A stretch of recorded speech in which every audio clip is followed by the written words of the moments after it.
Howdy folks, I'm Snappy Sneezewort, suddenly startling 7 sleepy silver snails.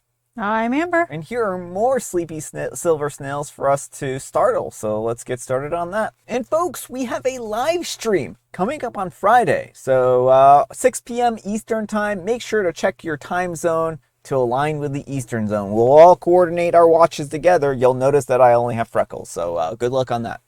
Let's get started. All right, folks, and our first letter is titled, Am I a Jerk for Not Cutting Down My Trees so my neighbor can get solar? For some context, we've lived on our property for over 10 years. We have a 2.5 acre lot along the back of our property. It's wooded, which is nice because it provides privacy from the 4 neighboring homes that are behind us. One of those properties became for sale recently, and the new neighbors moved in. We were approached by a solar company who said that this particular neighbor is trying to get solar panels installed on the roof and sent us a photo of the trees that need to come down in order for them to get solar. Although it would be no cost to us, it's 5 large, huge, and healthy trees that need to come down. In fact, it would clear the entire wooded area in that one spot, eliminating an entire 100 feet of that wooded section. We try to compromise and let them take down 2 trees at most, or trim back some branches. But apparently that will not work, and they needed all 5 trees cut down. They offered us gift cards and to plant a few small trees in their place, but that still doesn't solve our privacy issues. We understand that utility costs are very high right now, and that they want solar to help out with that. But they shouldn't have bought a house that was surrounded by a bunch of trees then. We've been here for a long time and don't want to take down that many. If the trees were dead or posing a danger, of course they would come down, and we've done that previously with a few trees back there. These large trees are also homes to beautiful hawks and other wildlife that we see all the time. We also think that killing that many trees defeats the purpose of being environmentally friendly by getting solar. So our neighbors probably think that we're jerks by preventing them from getting solar. Also, our neighbors haven't approached us personally about this either. All of this is through the solar company. All right, folks, what do you think? No, you're definitely not the jerk. These are your trees, and it is up to you what you do with them. You do not have to cut them down just because it will benefit your neighbors. Like you pointed out, they bought the house knowing that these trees were here. They had to make the assumption that the trees were going to stay there. Like, you can't just assume people will bend to your will. Well, I think that's the biggest thing here, is that they knew going into this that there were trees around here. If they wanted somewhere that they could put solar up, then they should have chose a different neighborhood. I mean, who goes into the middle of a forest and is like, hey, let's set up some solar panels here, right? I understand their frustration, but I don't think that that is up to OP.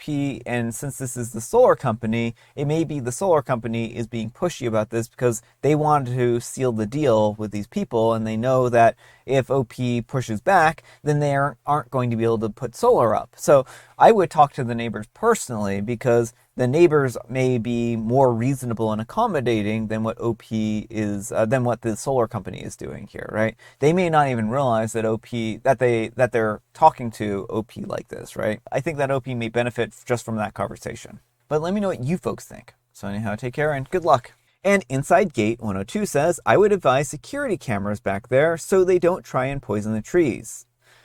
And Stan Wright says, excellent point. Also, fully document all the trees in their current state with dimensions and photographs. And Ice Seeker says this, be vigilant, OP. I've heard about many cases of neighbors destroying trees, cutting or poisoning them. Seriously, before buying the house, they should have asked if they could cut down the trees instead of assuming that you would agree. It's their responsibility. Surely there are other houses in which they could have bought that don't have to cut trees down. And Calix Terran says, after getting an arborist out there, you might want to find a way to politely convey that the trees have been appraised at, for example, $150,000 with 50 years of life left, and you value them for cooling, shading, and biodiversity, so that they understand what they're in for if they poison the trees or cut them down, and definitely get cameras. And Tasty Orange 1714 says, 100% this, document and record. Even if they are chill neighbors, you never know. People do ridiculous stuff. Get the trees appraised and set up some cameras. Alright folks, and our next letter is titled, Will I be a jerk for not wanting my company to use my professional license without paying me extra? My company needs registered professionals to keep its operating license. They usually pay external professionals to provide the registration. I qualify and I could register for them, but they have not offered any payment. At the same time, I know they will still need to pay other professionals if I don't. The other employee used to get an extra compensation, but they stopped paying him for it. It feels like the only reason that I'm being excluded from payment is because I already work there on a normal payroll, even though this is a separate responsibility that was never part of my job. Is this even fair? I wasn't hired for this role, and it was never discussed when I joined.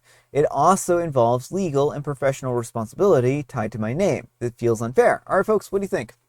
No, I don't think you're in the wrong for this. Like you pointed out, you're not getting paid for this. This was not part of your job when you were hired. And there are potential ramifications if they misuse your credentials. So I think it's a lot of risk for no reward. Yeah, I mean, it doesn't necessarily sound like they're trying to use them inappropriately. It sounds like they want to be above board and legal, but they just don't want to compensate OP for the extra work that OP would have to do to ensure that they are meeting these legal requirements, right? And so if OP is going to have to do a lot of extra work here, I can understand why OP would want to be compensated for that. And then OP also has to consider, and I think this is also, an important point, I think where you're kind of going with that. If OP doesn't have enough time to do the job thoroughly and in the way that it needs to be done, then this could be, implicate OP legally and, cause them a bad time. This could be like a legally dubious thing for them to do, right? And they don't want to misuse their credentials. The company needs to do this properly and ensure that they are treating this OP's credentials with the respect that they require. But let me know what you folks think. So anyhow, take care and good luck. And Derping1234 says, if it's not part of your job description, you should not do it without additional compensation. And Large Client 6024 says, even with compensation, don't do it. If the people using your credentials mess up, you will be held responsible. If your employers are cheap enough to not want to pay you for your credentials, they won't hesitate to throw you under the bus if there's a problem. And OP replies, that's a good point. So maybe there is some level of shadiness involved here because it sounds like OP is like, maybe this isn't such a good idea. And J. Green Lee 2022 says, I would tell them in a professional manner that you're not willing to take on the legal responsibility and that it's outside of your job scope. And Valor Emma says, in my experience, companies will always stop paying for it if people don't explicitly push back on it. All right, folks, and our next letter is titled, Am I a jerk for not allowing my niece to serve herself during a family dinner? I tried posting this a while back and then was going to let it go as the frustration died down a bit. But we had a family dinner on Saturday and the issue came back up again. Background, brother-in-law has a 15-year-old daughter, B, from outside their marriage. Never once denied her she's his firstborn. B has been in our lives since she was a baby. I love them all, so no bias when I say that B is spoiled. The biggest problem is that B has a huge issue with wasting food. She will load up her plate and eat less than 30% and then throw the rest into the trash every time. I brought this up to my sister and brother-in-law multiple times. Nothing done. I have no issue with her eating as much as she can, but she overloads her plate and then throws what's left in the trash. When I brought this up during the family dinner, her parents excused it as her not liking leftovers and that at least she cleans her plate, throwing what's left in the trash and rinsing her plate in the sink. I asked why they don't pack up the leftovers themselves and was told, we'll do that from now on, and they didn't. Well, the dinner before last, I organized everything. I usually do, and when we sat down for dinner, I handed my niece a plate. She said, oh, and took the plate. I told her that she can always get seconds once she's finished. A day after, I got a text from my sister saying that I humiliated my niece because she's the only teenager who was not allowed to make their own plate, and that I treated her like she was greedy. I don't mind her taking as much as she can eat. In fact, at one point, the family was worried that she had an eating disorder and was loading her plate to mask how much she was actually eating. But it wasn't that. She eats, but she's also not overeating. She just overloads her plate and then wastes what's left. She's even done the same thing with cake. which I didn't even serve her. She took 2 slices at the start, ate 1 slice, and scraped the frosting off the other slice and threw the remaining cake in the trash. Not wasting food is something that greatly was instilled into all of us kids, so my reaction is just instinctual. This last dinner, I said nothing, but my brother-in-law kept making passive-aggressive comments anytime any of the kids went into the kitchen to get something, even drinks. Like, did you ask your uncle first? Make sure your uncle is okay with that. Make sure you didn't take more than you're allowed, and BS like that. I didn't want to talk to him and start something, so I asked my sister, and she said, well, it's what you wanted, right? It never has been about permission. Now I feel like they're making me the bad guy to my nieces and nephews. So the honest question, from an outside perspective, was I the jerk for this situation? All right, folks, what do you think? I mean, I don't think Opie's a jerk. This is kind of a tricky situation to deal with because we have teenagers here who are, potentially very self-conscious. Yeah. The food waste is an issue. And Yeah. Opie has repeatedly said she cannot keep doing this. And the parents have done absolutely nothing to stop this. So I understand why Opie has taken it to this point. Yeah. Maybe from here on out, they could portion out food for all the kids and then tell the kids they can go up and get seconds. The sister and brother here are definitely in the wrong for not addressing this with their daughter. The daughter is in the wrong. She's old enough to know not to waste food. And so I don't think OP is in the wrong per se. I'm not sure what the best way to handle this is, but certainly continuing to throw away large quantities of food is not a good option. If I had been in OP's and in OP's position, what I probably would have started doing was just actually plating everyone, and then allowing everyone to kind of pick, plate everyone kind of equal portions or something like that, and then allow people to come in and have seconds and stuff like that. That way, no one is being picked out or singled out or anything like that. And I can understand, the daughter feeling a little bit picked on here because she's, doing this, but rightly so as well. And if the parents aren't going to do anything, then OP, I can understand why they would want to take matters into their own hand. Food waste can be a really distressing thing. That food could have been eaten and used by someone else. Plus, it's a waste of money, right? Like, if you're throwing the food out, then that's money that you then have to go and, spend on something else, right? Right. Presumably someone else in the family could have eaten that. Mm-hmm. So I think that it's certainly understandable why OP is distressed. I can also understand why the daughter would be upset by this. And I think the parents' reaction, though, is a little bit rude in a lot of ways. I think that they are making a bigger deal out of it than what OP was trying to accomplish, right?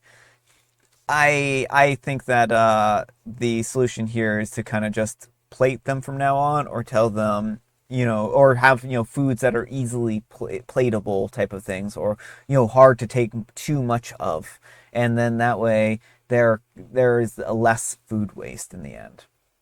Like hot dogs or hamburgers. It's really hard to take so many hot dogs and hamburgers unless you're going out of your way, I guess. But let me know what you folks think. So anyhow, take care and good luck. All right, folks, and our next letter is titled, Am I a Jerk for Not Claiming My Husband's Speeding Ticket, which caused him to lose his license? Disclaimer, we are not in the USA, so laws and rules may differ. My husband got a speeding ticket going 28 kilometers per hour over the speed limit in a 50 kilometer per hour zone. Because the camera only catches the license plate, he could claim that someone else was driving. That person would get an email notification, and if accepted, the fine would go to them. The catch is that he had under 2 years of driving experience. Therefore, for such a violation, he would have to go to some extra classes. He was asking me to write that ticket on myself because I have 2+ years of driving experience, and it would be only a small fine for me as I've had no other violations on record. I, however, refused because I hate when people speed, and I didn't want such a violation on my record, and I didn't want to make a habit of it. Eventually, he failed to show up for those classes within the given year, and now he has to retake his driving exam, both theory and practice. He's very angry at me for multiple days now and saying it's my fault. I stand my ground because I didn't know that he would fail to go to the classes and lose his license. Am I the jerk here? All right, folks, what do you think? No, you're absolutely not the jerk here. your husband is the one who did this to himself. Yeah. Like him blaming you, he wanted you to lie and to accept fault for a crime you did not do. Mm-hmm. That is going to have permanent, maybe not permanent, but it's going to have implications for your like driving record for the future. Yeah.